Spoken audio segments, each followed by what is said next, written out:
दयाकर सभापते तव तु बिल्वपत्रादिभिः समर्च्य पदपङ्कजम् सुलभमेव कैवल्यदम् कदाहमभवम् धियो विषयलम्पटोऽज्ञः कथम् चिदम्बरमहानटम् हृदि विचिन्तये सन्ततम् न चास्मि कुशलस्मृतौ स्मृतिपुराणकाव्येषु वा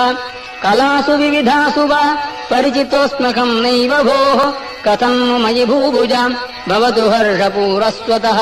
चिदम्बरमहानटम् हृदि विचिन्तये त्वामहम् नटेश सुरपूजितम् तव तु कुञ्चिदाङ्घ्रिम् जनाः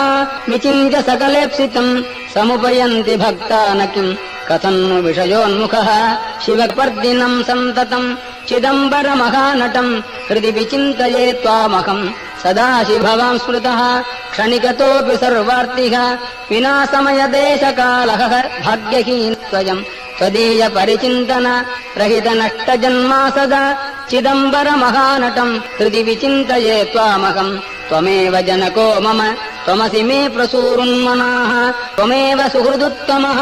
त्वमसि सूनुरादादयः भवन्तमगजाधिप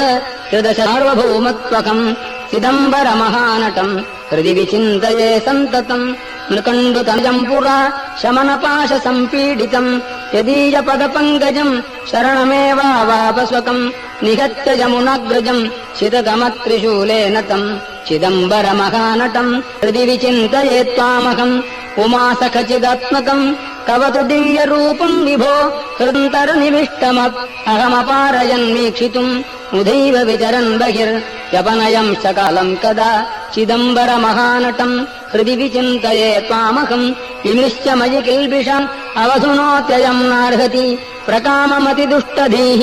मम पदाब्जयोः संश्रजम् इति क्षिपसि चेत्प्रभो कमुपयामि भीतस्त्वतः चिदम्बरमहानटम् हृदि चिन्तये त्वामहम्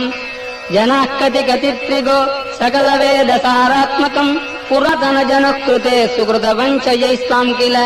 समर्च्य कृतिनो न किम् दुरितकृत्कथम् त्वामहम् चिदम्बरमहानटम् हृदि विचिन्तये त्वामहम् पतञ्जलितपःफलम् मुनिजनौघजीवातुकम् प्रपन्नजनकल्पकम् विधिहृदब्जसंवासिनम् सुपूजितमहर्निशम् श्रुतिपथैकनिष्ठैर्द्विजैः चिदम्बरमहानटम् हृदि विचिन्तये त्वामहम् डमरुकमृगरोचेष्केशरोचिष्णुपाणिः रथसितविरजन् मञ्जुळास्याम्बुजश्रीः